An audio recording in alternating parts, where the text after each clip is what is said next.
Cena 2: uma sala do castelo. Entram Hamlet e 2 ou 3 atores.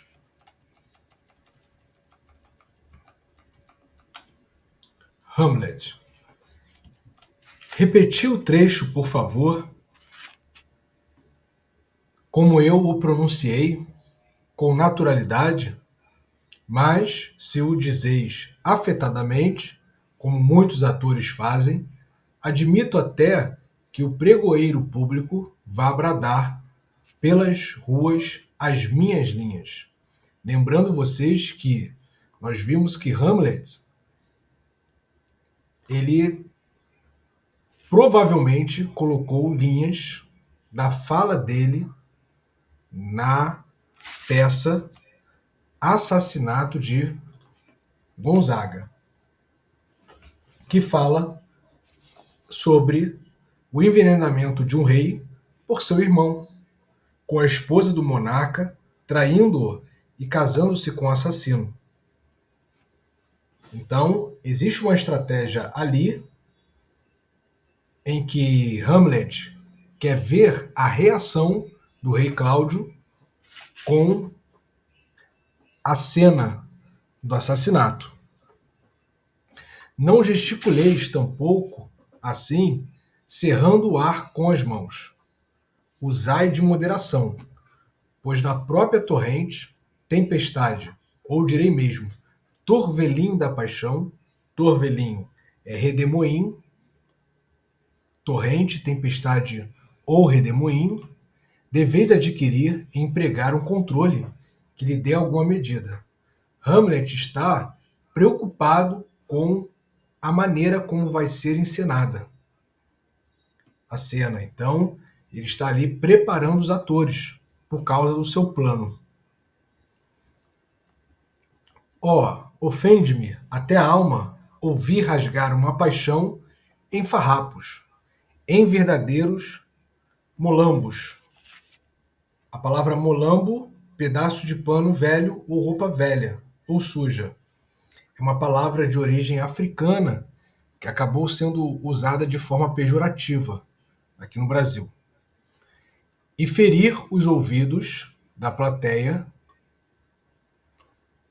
que na maior parte não é capaz senão de apreciar pantomimas e barulho. Pantomimas, teatro gestual, onde prioriza-se o gesto ao invés da voz, palavras.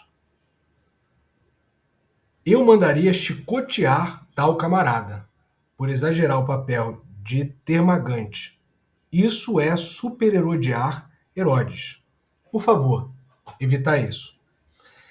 Nós temos aqui duas referências, Termagante e Herodes, que precisamos falar. Ambos eram figuras usadas nos mistérios medievais. Mistérios medievais, um gênero teatral que surge na Idade Média, ligado à liturgia cristã e com a finalidade de ensinar a Bíblia ao povo, que em geral era analfabeto. E essas duas figuras também eram usadas no teatro popular.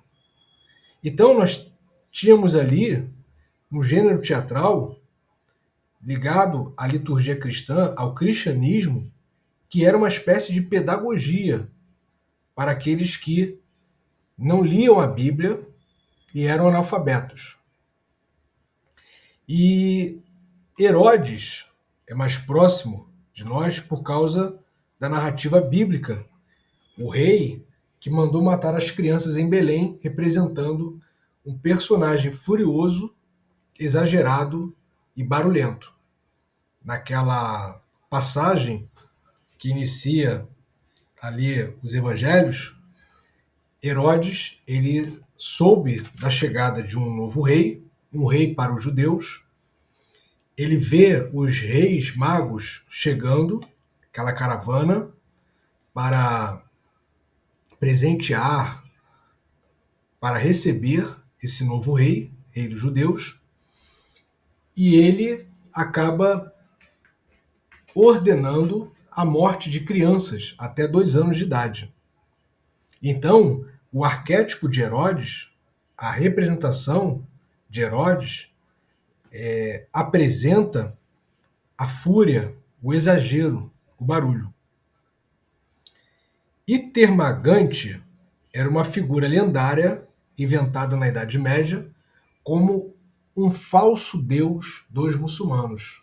Então, na Idade Média, falavam que os muçulmanos eles eram adoradores desse Termagante, deus dos muçulmanos ou dos sarracenos.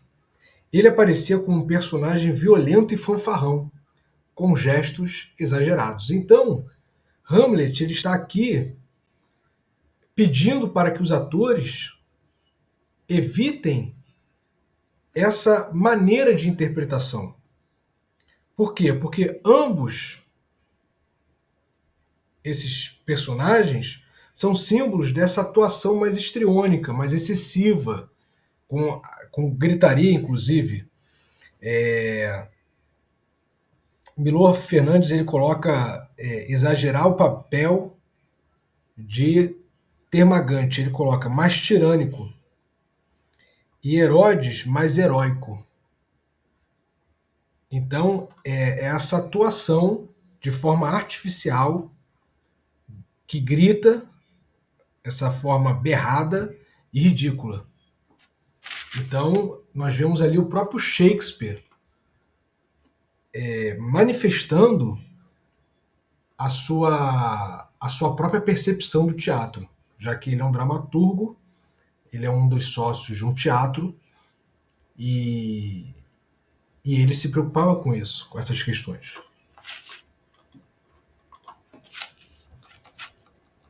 Primeiro ator.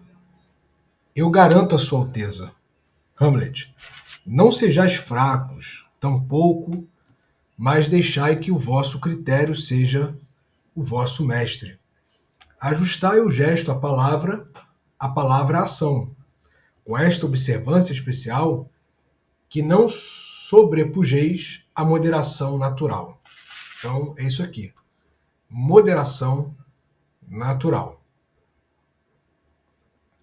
Pois qualquer coisa exagerada foge ao propósito da representação, cujo fim, tanto no princípio como agora, era e é oferecer, como se fosse um espelho, a natureza, mostrar à virtude seus próprios traços, ao ridículo sua própria imagem, e à própria idade e ao corpo dos tempos sua forma e aparência.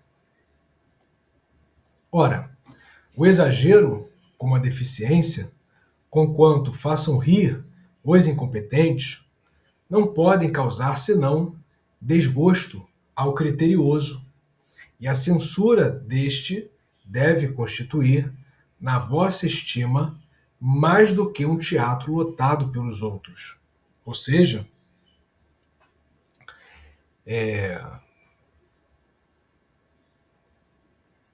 o exagero, exagerar na atuação, na performance, com a deficiência, conquanto façam rir os incompetentes, aquela plateia que não é uma plateia que tem ali um senso de como deve ser a peça ou o teatro. Não podem causar senão desgosto ao criterioso, aquele crítico, aquela pessoa que está mais preocupada ali com a atuação. E a censura do criterioso deve constituir, na vossa estima, mais do que um teatro lotado por esses que possuem ausência desses critérios, dessa avaliação criteriosa. Há atores que eu vi representar e aos quais ouvi muita gente louvar, e muito, para não falar profanamente, que não tinham nem pronúncia de cristão, nem andar de cristão, pagão ou homem. Aqui faltou uma vírgula. Cristão, pagão ou homem. Pavoneavam-se de pavão e urravam, tanto que julguei terem sido feitos por pobres operários da natureza, e os fizeram malfeitos, tão abominavelmente imitavam eles a humanidade. Urrar é berrar, tá?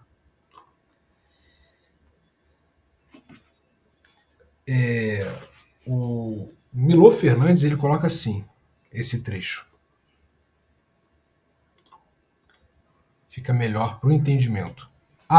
Eu tenho visto atores, e elogiados até, e muito elogiados, que, para não usar termos profanos, eu diria que não tem nem voz nem jeito de cristãos ou de pagãos, sequer de homens. Berram ou gaguejam de tal forma que eu fico pensando se não foram feitos, e mal feitos, por algum aprendiz da natureza. Tão abominável é a maneira com que imitam a humanidade. Então, na atuação, embora sejam pessoas que, a Lúcia, são caricatas. Elas, essa palavra, ser caricato, remete a uma artificialidade, né? Então são pessoas que possuem uma interpretação muito artificial. Elas acabam tentando berrar, gritar, e não é o ideal de Hamlet. E aí é o que eu disse, provavelmente não é o ideal de um ator de Shakespeare. A concepção que Shakespeare tinha de um ator ideal. O ator ideal ele não deveria fazer isso. Então parece que é uma crítica do próprio Shakespeare aqui, né, de forma subtendida na fala de Hamlet, desses certos atores que são famosos. Como disse aqui, eu aos quais ouvi muita gente louvar e muito. A gente pode pensar assim, é uma mera instrução de Hamlet pro ator, pros atores. Parece que é uma própria opinião, uma opinião do próprio Shakespeare, tá?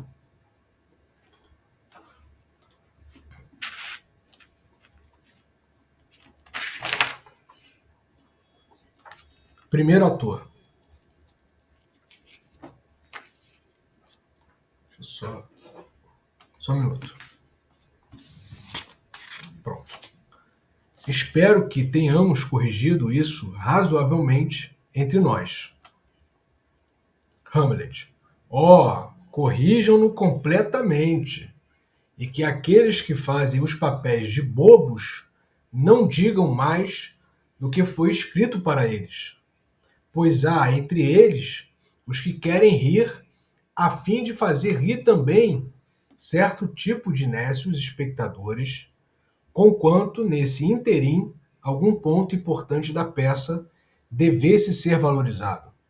Isso é vil e demonstra uma patética ambição no tolo que o pratica. Ide, aprontai-vos. No Milor Fernandes, então corrija tudo. E não permita que os jograis falem mais do que lhes foi indicado. Aí o que acontece? Aqui nós temos a palavra bobos. Na tradução do Milor Fernandes, nós temos a palavra jograis. Até hoje os atores têm cuidado ao interpretar.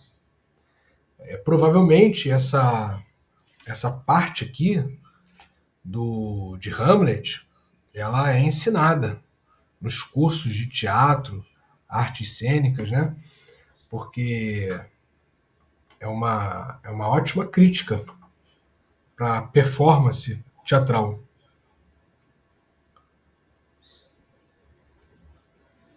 Porque o intuito de um ator Eu aqui na minha singela e humilde opinião, porque eu nunca fui para esse campo, esse lado.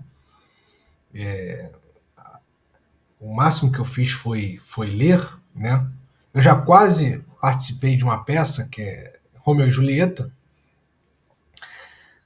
na época de escola, mas eu acho que essa naturalidade ela é muito difícil de ser alcançada.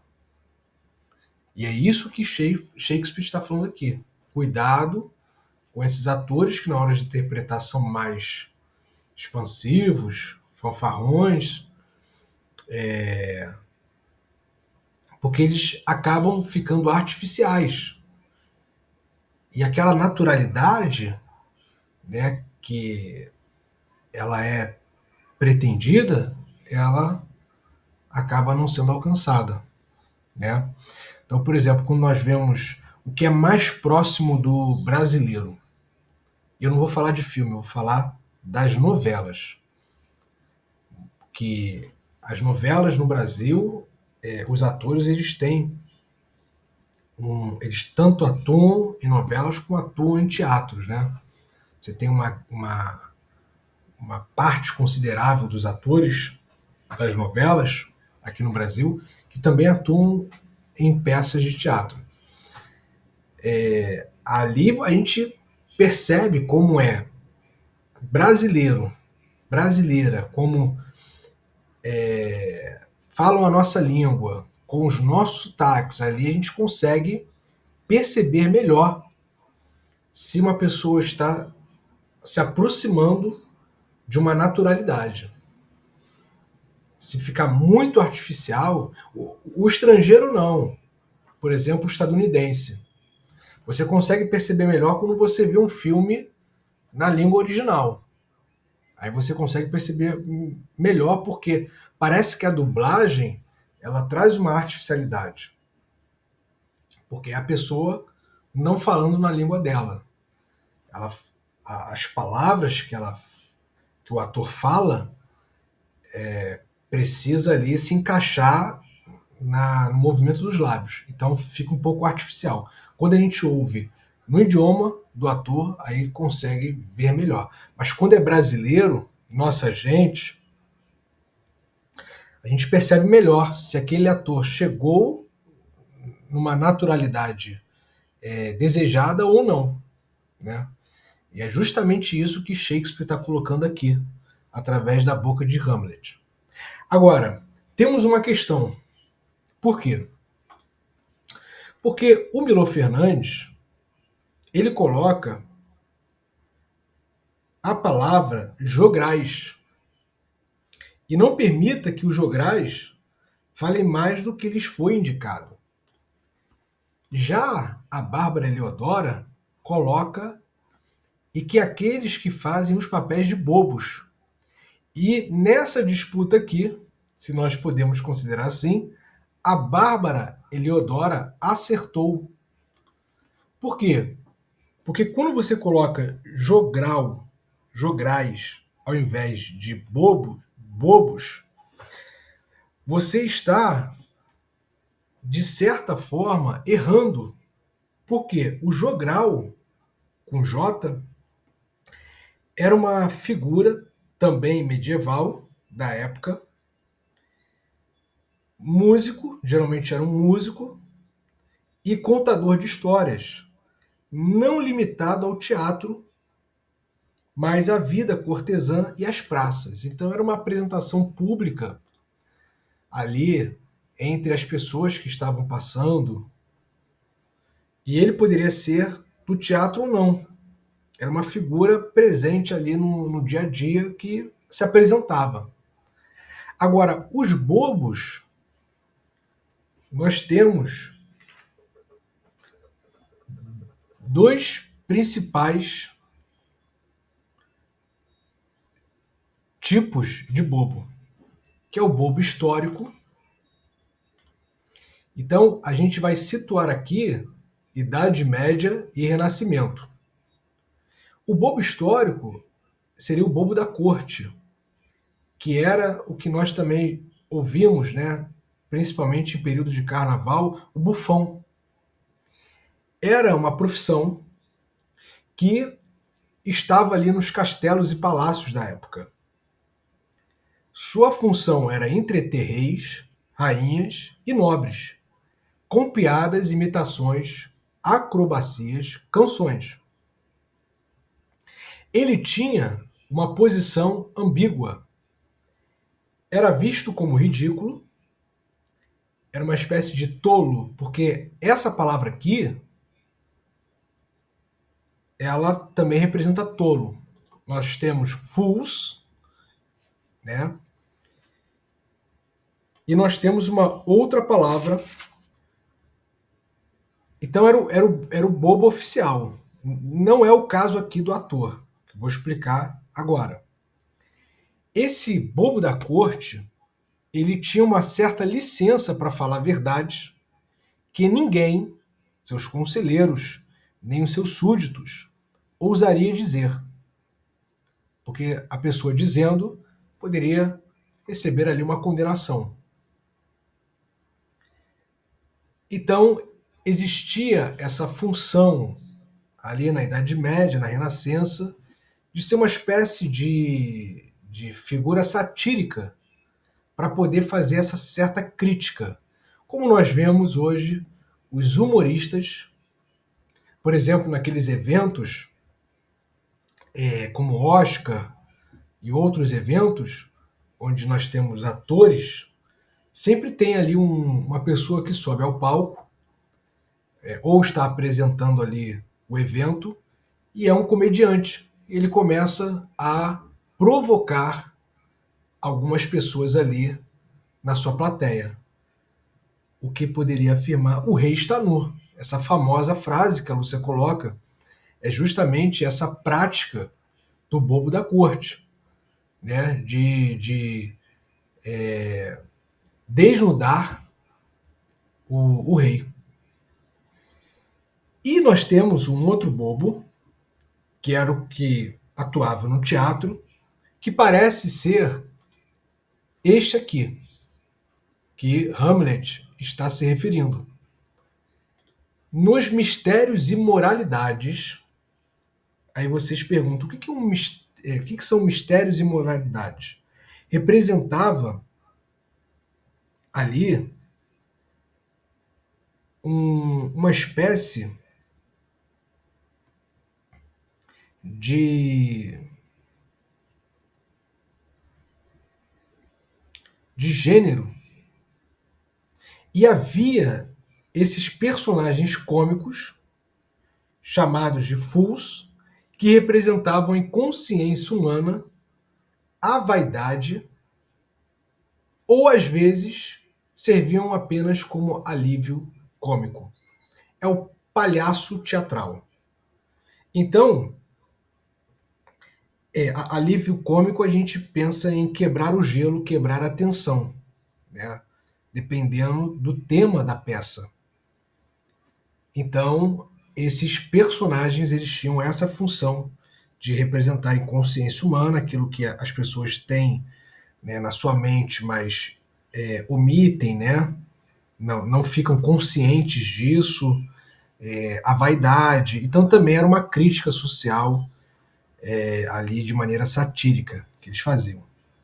E aí Shakespeare aproveita, a gente vê aqui no texto, por quê? Porque Shakespeare aproveita essa tradição para transformar nesse caso aqui,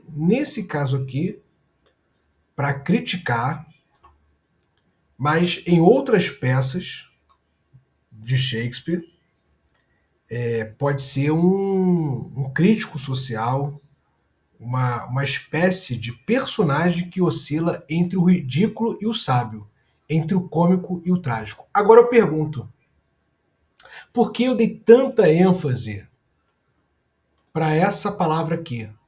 Porque eu vejo aí a perspectiva do Pablo pensando nessa questão aqui, né, um personagem que oscila entre o ridículo e o sábio, entre o cômico e o trágico, que Hamlet, na sua dissimulação estratégica, ele acaba sendo o bobo ali daquela corte.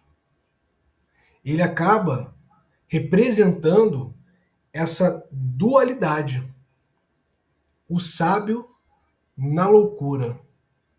Muitas vezes sendo ridículo, muitas vezes expondo o ridículo, muitas vezes sendo cômico quando ele insulta, quando ele manda uma indireta, muitas vezes sendo o trágico, mostrando a grande tragédia que está acontecendo ali na corte.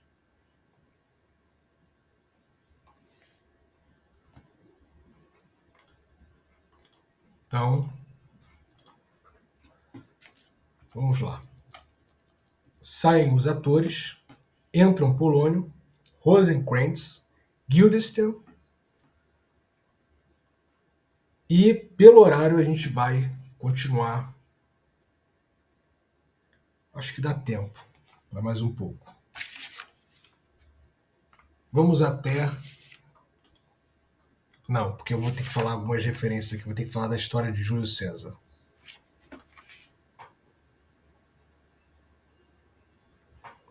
Acho que a gente pode parar por aqui.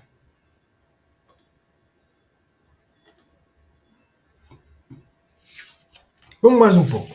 Vamos mais um pouco. Dá tempo, vamos mais um pouco. Então, senhor, o rei virá assistir a essa obra-prima? Polônio. E a rainha também. E logo, logo. Hamlet. Diga aos atores que se apressem. Sai Polônio. Poderão ajudá-los a apressar-se? Rosencrantz e Guildenstern. Pois não, senhor. Saem Rosencrantz e Guildenstern. Hamlet. Olá, Horácio. Entra Horácio. Horácio. Aqui estou, meu senhor, para servi-lo. Hamlet. Tu és o homem mais justo e equilibrado com quem jamais privei. Horácio. Meu caro príncipe. Então ali é uma demonstração de afeto de um para com o outro.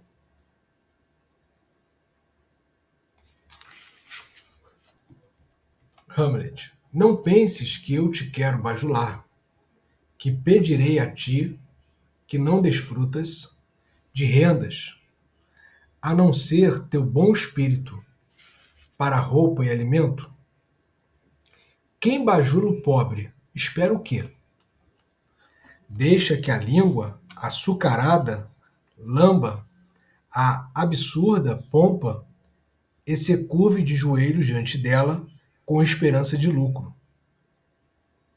Estás ouvindo? Desde que esta alma foi capaz de escolha e pode distinguir os homens, ela marcou-te para si, pois sempre foste, diante das dores, como quem não sofre, um homem que recebe como idênticos golpes ou recompensas da fortuna e igualmente agradece. Uma pessoa que recebe ali da fortuna, da deusa, né, do destino, golpes ou recompensas e igualmente agradece. Não é um murmurador da vida. Quando a vida tem altos e baixos, é isso que representa a fortuna, a roda da fortuna. Quando está na parte baixa da vida, vamos dizer assim, quando está em baixa, também agradece, não murmura. Abençoados aqueles cujo sangue e julgamento também comungam, pois não são brinquedos nos dedos da fortuna, tão volúveis, dançando ao seu prazer. São pessoas que, como meu pai dizia e diz, têm personalidade forte. Dá-me esse homem que não se torna escravo da paixão, e eu trarei no fundo do meu peito, no coração do próprio coração, como eu te tenho. E chega por agora. Há hoje um espetáculo a que o rei vem assistir. Agora, pessoal, prestem atenção. Uma das cenas mostra as mesmas circunstâncias que cercaram a morte de meu pai que te contei. Peço-te, quando vires essa cena, que uses da mais aguda observação sobre o meu tio. Se o seu crime oculto não se denunciar em certo ponto, então é um mau fantasma que nós vimos, um fantasma até mentiroso, e as suspeitas que tenho mal forjadas nas forjas de Vulcano. No caso aqui, o deus da mitologia romana, que é ligado ao fogo e à forja. Forja ferramentas de guerra. Atenta nele, pois os meus olhos estarão bem fixos no seu rosto, e depois compararemos nosso juízo de suas expressões. O Milo Fernandes coloca: peço, quando vires a cena em questão, que observes meu tio com total concentração de tua alma. Se a culpa que ele esconde não se denunciar nesse momento, então o que vimos era um espírito do inferno, uma espécie de demônio.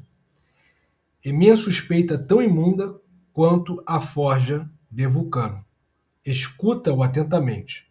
Meus olhos também estarão cravados em seu rosto. Então, ambos estão querendo ver a reação do rei Cláudio quando ele estiver vendo a cena do assassinato. Horácio, muito bem. Se ele acaso escamoteia, esconder, tá, a reação, encobrir a reação e consegue furtar-se frente à peça, a nossa observação, eu pago o roubo. Ou seja, vai ficar bem atento para qualquer tipo de reação, fazendo ali uma espécie de linguagem corporal, linguagem facial. Hamlet, já chegam para a festa. Eu tenho agora de ficar distraído. Vai sentar-te. Entram o rei, a rainha, Polônio, Ofélia, Rosencrantz, Guildenstern e outros nobres, além da guarda do rei com tochas. E nós, por causa do nosso horário, iremos parar por aqui. Então, nós temos ali Horácio, que divide o segredo com Hamlet. Ele vai ficar a postos para perceber algum vestígio de culpa na reação do rei Cláudio enquanto ele estiver vendo a cena. Que bom, Lúcia. Que bom saber disso. Essa leitura tem sido espetacular, pessoal.